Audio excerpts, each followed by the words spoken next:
Hello, my name is Marianne and I will be doing my creative project on Italy. I would like to start with a brief history of agriculture in Italy. Historically, Italy's farmland was dominated by noblemen, who ruled over farm workers living in very strenuous conditions. For this reason, the land reform of 1950 demanded that land be redistributed among the landless peasantry. Through time, the reform was adapted to give more support to farm workers, and now, most farms in Italy are family owned and operated.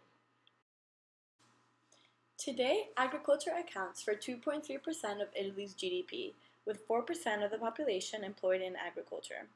Italy has had a negative agricultural trade balance since World War II, even though their production is highly productive. Italy mainly trades agricultural products with other members of the European Union, mainly France and Germany, and its biggest strength lies in producing fruits, vegetables, and olive oil.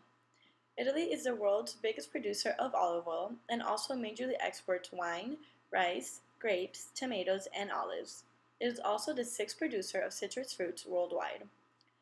Italy has traditionally not been a big producer of beef, and therefore has to import a lot of its meat from France, the Netherlands, and Germany. Cheese has always been a staple of Italian cuisine, and over 600 cheeses are produced in the country. Now I will discuss the geographic background of Italy. Italy cultivates 5% of its land for agriculture, and its Mediterranean climate allows a great variety of products to be produced. Agricultural productivity is very high, which allows for a high consumption of agricultural products locally and for a lot of products to also be exported. Pasture land only composes 1/6 of the land cultivated and therefore contributes to their small amount of meat production. North and central Italy have larger average farm sizes and have farming cooperatives that provide social support and help distribute agricultural products. South Italy is poorer, with smaller farm sizes and no distribution or production networks like those seen in the north. Many believe that CAP programs are to blame for these regional disparities, as well as their lack of organizational structures. Like other countries in the European Union, Italy benefits from the Common Agricultural Policy, also known as the CAP, which is a program that provides subsidies and incentives to the agricultural sector of EU countries to keep prices stable and give farmers a fair income. The CAP provided capital so that Italy could undergo mechanization in the 1980s and gave incentives to merge farms so that the average farm size could grow. The CAP also attempted to protect Italian agricultural products from competition by subsidizing traders to cut outside suppliers. There has been speculation that the CAP has favored farmers in the north, contributing to the disparities between the North and the South. The CAP is trying to break this by giving tax breaks to farmers in the South.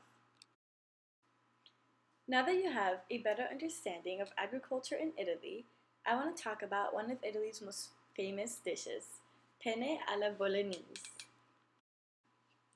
Here is a recipe on how to make this delicious Italian cuisine for 6 to 8 people. All you're going to need is 1/4 of a cup of olive oil, 1 small onion, 2 cloves of garlic, 1 pound of ground beef, 28 ounces of crushed tomatoes, 8 basil leaves, 1/4 of a cup of freshly grated pecorino romano cheese, and 1 box of penne pasta. With our new understanding of Italian agriculture, we can now talk about where somebody living in Italy would find these products. As we know, Italy is the world's leading producer in olive oil, so they could easily find authentic Italian olive oil at the local grocery store. Italy also produces a lot of vegetables, so you could get the onions, the garlic, the tomatoes, and the basil leaves all in Italy. And let's not forget that Italy's staple food is cheese, and you could find the traditional pecorino romano cheese in Italy as well. As for the meat, we know that Italy is not a strong producer of meat, so the ground beef would have to be imported, probably from France. And the penne pasta could also be bought at any local grocery store. Now I want to show you a beautiful collage I made highlighting some of the biggest parts of agriculture in Italy. The background features a vineyard in Tuscany, and left to right and top to bottom you will see some Parmesan cheese, tomatoes growing on a vine, grapes, pasta, wine, and some farmers participating in the lemon harvest. To conclude, I just want to talk about something very fun I learned while doing research for this project, and that is that many loans in Italy are backed up by Parmesan cheese.